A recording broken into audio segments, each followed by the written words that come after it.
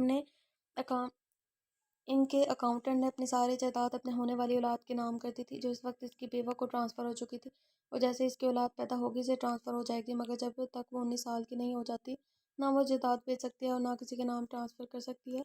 یہ سنتے ہی جلال ملک بھی پڑ اٹھے، وہ وحشیہ اور اس کی اولاد ہم ملک کے خون کے برابری کرے گی؟ کون جانے شادی کی بھی ہے یا حرام کی اولاد ہے، میں نہیں مانتا اس وصیت کو۔ وہ تو وصیت ماننے سے ہی انکار کر چکے تھے، مگر ان کے انکار سے کیا ہوتا، جائیداد کے حصے دار ہو چکی تھی وہ۔ عبدالرحمن ایک ذہین مرد تھا، اس نے سب سے پہلے اپنی بیوی اور اولاد کو مالی طور پر مستحکم کیا تاکہ وہ رہے یا نہ رہے اس کی اولاد اور بیوی عزت کے ساتھ پرسکون زندگی گزارے۔ جلال ملک ہاتھ ملتے رہ گئے تھے، ان کا چھوٹا بھائی ان سے 2 قدم آگے نکلا تھا۔